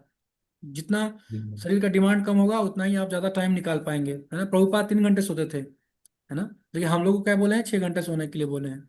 आप भगवत गीता में पढ़िए, अध्याय 6, प्रभुपाद उसमें लिख रहे हैं कि मनुष्य को 6 घंटा सोना चाहिए। भक्त लोग को ज्यादा सो रहा है तो तमोगुनी है। तमोगुण को एंजॉय कर रहे हैं इसका मतलब, और क्या। ज्यादा सोता है कोई व्यक्ति तो तमोगुण को एंजॉय करता है वो। गुणों को एंजॉय नहीं करना चाहिए ज्यादा हमको, है ना, तमोगुण रजोगुण को। इन गुणों और से जो ऊपर ज्यादा निकलना सोते है, हैं तो सत्वगुण जैसे में उनको रहना है। बीमारी हो, उनको बीमारी हम्म। होती है तभी सोते हैं ज्यादा, 8 घंटे 9 घंटे, जिसको मतलब वो कहीं न कहीं से ग्रस्त होते हैं मेंटली या फिजिकली, तो वही वो सो पाते हैं 8 घंटे 10 घंटे। 6 आवर्स बहुत है, मतलब सफिशिएंट है बॉडी के लिए, 6 आवर्स। 6 आवर्स सोने के लिए तो बहुत है, 6 7 बहुत यस। सुबह जल्दी उठना चाहिए हमको, सुबह उठ के माला है। कर लेना चाहिए। हम देखिए गृहस्थ लोग करते हैं ना, बहुत लोग गृहस्थ लोग हैं। गृहस्थ और गृहस्थ आश्रम में फर्क होता है। गृहस्थ आश्रम जो है बहुत ही अच्छा आश्रम है। उस आश्रम में बहुत नियम से चलता है व्यक्ति। लेकिन गृहस्थ, शादी करके गृहस्थ नहीं होता है कोई व्यक्ति। ऐसा नहीं है कि शादी कर लिए तो गृहस्थ हो गए, नहीं। आश्रम, उसको आश्रम बनाना है। मंगला आरती होना चाहिए आपके घर में, 5 बजे मंगला आरती होना चाहिए। सब लोग बैठ के 4 माला 2 माला कीजिए, जब उसके बाद भोग लगा के खा करके फिर एक आधा घंटा भागवत पढ़िए, शास्त्र पढ़िए, फिर जॉब करने जाइए। फिर जॉब से आइए शाम में, तो फिर आके नहा करके थोड़ा भागवत पढ़िए या भगवत गीता पढ़िए और फिर सोइए नाम जप करके। तब देखिए जीवन फर्स्ट क्लास। ऐसे ये सिस्टम है। Like that. संडे को मंगला आरती जाना चाहिए। संडे को छुट्टी रहता है, जॉब नहीं रहता है, उस दिन मंगला आरती जाना चाहिए 4 बजे।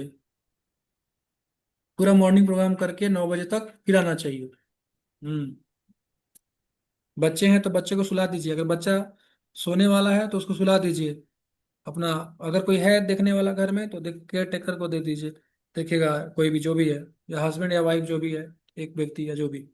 ऐसे मैनेज मैनेज करने आना चाहिए उसको पर्सनल लेवल पे। और ऐसा समय निकाल लेना चाहिए उसको, समय निकाल के उसको भक्ति में लगाना चाहिए, क्योंकि बहुत कीमती जीवन है ना ये मनुष्य जीवन। इसको हम लोग ऐसे वेस्ट नहीं कर सकते हैं केवल पैसे कमाने के चक्कर में। और या फिर ये हमारा, ये तो है ही एक, लेकिन ये हमारा प्राइम ड्यूटी नहीं है केवल कि बस परिवार का भरण पोषण करने में जीवन बिता दिए पूरा। नहीं, ऐसा कभी नहीं होगा। आप अब जितना पैसा के पीछे भागेंगे लगेगा कि और मिल जाता, और मिल जाता, थोड़ा और मिल जाता, और मिल जाता। ऐसे ही करते रह जाएंगे, कुछ नहीं मिलता है। व्यक्ति खाली आशा में रहता है ये कि अब आएगा, अब आएगा, अब मिलेगा, अब मिलेगा सुख, अब मिलेगा सुख, अब मिलेगा। कोई सुख नहीं मिलता है। इतना अमीर व्यक्ति जो है सुसाइड कर रहे हैं, क्यों? सुखी नहीं है। सुखी नहीं मिल रहा है उनको पैसे से। पैसे से सुख मिलता है तो सुसाइड क्यों कर रहा है? जिसके पास सब कुछ है वो व्यक्ति सुसाइड कर रहा है। सुख नहीं है इसमें। इसलिए संतुष्ट रहना, कम जितना मिले उसमें संतुष्ट रहना चाहिए उसको। अब भक्ति के लिए समय निकालना चाहिए उसको, नाम जप के लिए समय निकालना चाहिए उसको। आप वहां भी जा रहे हैं, ऑफिस जा रहे हैं तो कीर्तन लगा लीजिए मोबाइल में, ये इसमें मोबाइल में ब्लूटूथ में, वो क्या बोलते हैं, ईयरफोन आता है, सुनिए, कथा सुनिए बीच बीच में। ऑफिस में जब भी समय मिलता है तो कथा सुनना चाहिए कान में लगा के। या भागवत या भगवत गीता साथ में रखिए, पढ़िए कभी।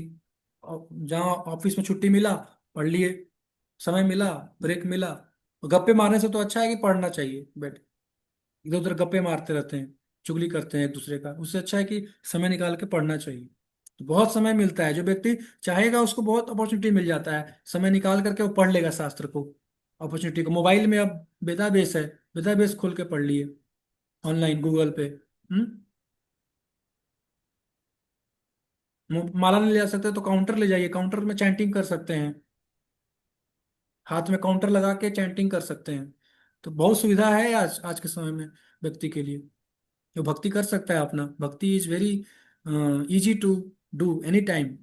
देश काल परिस्थिति पर निर्भर नहीं करता है, आप किसी भी जगह पे भक्ति कर सकते हैं आराम से। नाम जप कर सकते हैं, शास्त्र पढ़ सकते हैं। ये तो बड़ा आसान है, कर सकते हैं। ऑफरिंग करके भोजन खाएं, प्याज लहसुन नहीं खाना चाहिए। हैं? इतना सिंपल है भक्ति करना, बहुत इजी है। इसमें टफ तो कुछ भी नहीं है। ज्ञान योग टफ है। ज्ञान योग हाउस होल्डर लोग नहीं कर सकते। ज्ञान योग में आपको घर छोड़ना ही पड़ेगा। ज्ञान योग का शुरुआत है घर छोड़ने से, त्याग होता है।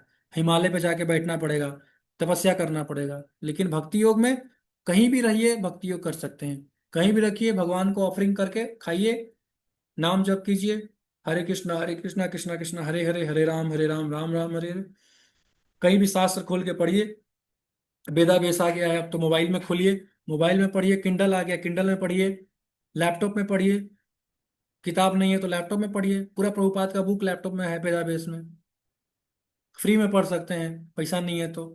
नहीं तो किताब खरीद के पढ़िए, लेकिन पढ़िए जरूर। शास्त्र को 1 घंटा पढ़िए, आधा घंटा पढ़िए, 15 मिनट पढ़िए, लेकिन पढ़िए। इसको नहीं पढ़ेंगे तो फिर मन जो है आपको विचलित करेगा, भ्रमित करेगा। क्या ये भक्ति है ना? अगर बैलेंस नहीं होता है ना तो हमको लगता है कि भक्ति जो है वो हमको, मेरा परफॉर्मेंस में बाधा है, मेरे काम में बाधा है ना? क्योंकि बैलेंस नहीं होता है। बैलेंस करना बहुत जरूरी है। अब बैलेंस कैसे करेंगे? जब आप सतोगुण में रहेंगे। सतोगुण में रहने के लिए सुबह जल्दी उठना पड़ेगा, रात में जल्दी सोना पड़ेगा, बैड हैबिट्स को त्यागना पड़ेगा। मोबाइल देखने का जो बैड हैबिट्स है, गप्पे करने का जो बैड हैबिट्स है, उसको छोड़ना पड़ेगा। ये सब बैड हैबिट्स है। यूट्यूब पे शॉर्ट्स देखना, फालतू में टाइम वेस्ट कर रहे हैं, देख रहे हैं, देख रहे हैं, देख रहे हैं, देख रहे हैं, 1 घंटा वेस्ट कर दिए, 2 घंटा वेस्ट कर दिए। टीवी पे टाइम वेस्ट कर रहे हैं, फालतू में देख रहे हैं, टीवी पे सीरियल देख रहे हैं, टीवी मूवी देख रहे हैं, न्यू क्रिकेट देख रहे हैं, न्यूज सुन रहे हैं।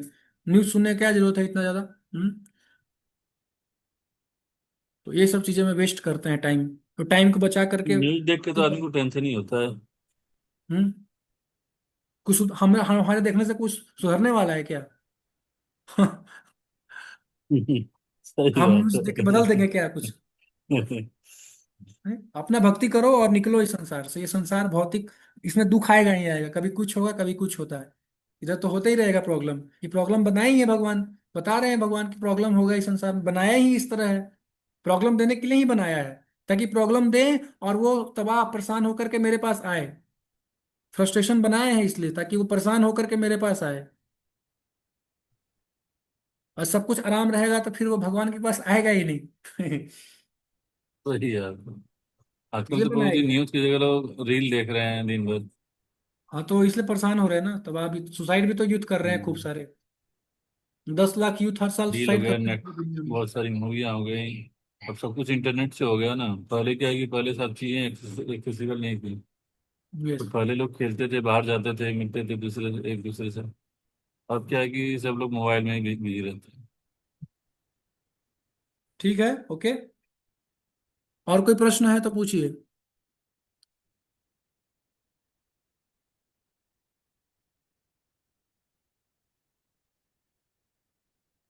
और नहीं कोई। ठीक है, इसको रिवाइज कर लीजिएगा। मैं जो भी अध्याय पढ़ा रहा हूँ ना, उसको एक बार आप पढ़ लीजिएगा जरूर। भगवत गीता खोल करके उसको एक बार पढ़िएगा हम्म। जरूर। संक्षेप में बताया हूँ मैं, लेकिन विस्तार से उसको पढ़ना चाहिए परपट के साथ, तब उसको समझ में आएगा। है ना? अगर नहीं पढ़ेंगे, रिवाइज नहीं करेंगे तो याद नहीं रहेगा, भूल जाएंगे सब कॉन्सेप्ट। है ना? तो सीरियसनेस, सीरियसनेस होना चाहिए। हमको टाइम दे रहे हैं तो हमको सीरियस होना चाहिए। आप सब सीरियस भक्त हैं तभी आप यहाँ आए हैं, इसमें कोई डाउट नहीं है। लेकिन हमको अपने सीरियसनेस, अपने सिंसियरिटी को दिखाना है भगवान को। भगवान देखेंगे कि सिंसियर है, सीरियस है, तो भगवान के लिए कुछ भी मुश्किल नहीं है। हमारे लिए हमको लगता है कि हमारे अनर्थ बहुत हैं, इतने खराब संस्कार हैं, इतना अनर्थ है, कैसे भक्ति करेंगे, कैसे भगवत धाम जाएंगे। अरे भगवान के लिए कुछ नहीं है ये सब। लेकिन भगवान हमारे चेक करते हैं, हमारे अनर्थों को, हमारे ये सिंसियरिटी को, हमारे सीरियसनेस को टेस्ट करते हैं। जैसे ही हम भगवान देखते हैं तो हेल्प करते हैं भगवान। हम्म। तो तुरंत हेल्प करेंगे, वो कम हो जाएगा सब। भगवान को दिखाना है कि हम कितना सिंसियर हैं, कितना सीरियस हैं। आपकी प्राप्ति के लिए हम कितना सिंसियर है भगवान, आप देखिए। है ना? आपकी सेवा में हम कितना सीरियस हैं। तो ये भगवान जब देखेंगे तो हेल्प करते हैं, एलिवेट करते हैं हमारे कॉन्शियसनेस को, हमको हेल्प करेंगे। भगवान के लिए कुछ भी नहीं है, आसान है, कर देंगे आराम से, निकाल देंगे हमको भगवान की माया है। 7वें अध्याय में भगवान बोलते हैं, मम माया दुरत्तया, मेरी माया है ये, जिसको लांग पाना किसी के बस की बात नहीं है, ब्रह्मा और शिव के बस की बात नहीं है। वो भी फंस जाते हैं इस माया में। लेकिन दूसरी लाइन में बोलते हैं कि जो मेरी शरण में आएगा उसको निकाल दूंगा मैं। माँ में वही प्रपद्यन्ते माया में तम तरन्ति थे, जो मेरी शरण में आएगा उसको निकाल देंगे। इसलिए कृष्ण की शरण में जाना है हमको, भगवान कृष्ण का नाम जप करना है, तो निकल जाएंगे आराम से। ठीक है, थैंक यू वेरी मच, आपने कीमती समय देने के लिए बहुत बहुत धन्यवाद। किसी प्रकार का कोई बात बुरा लगा हो तो क्षमा कर दीजिएगा। हरे कृष्णा। शिला प्रभुपाद की जय। जय हरे कृष्ण। हरे, थैंक यू।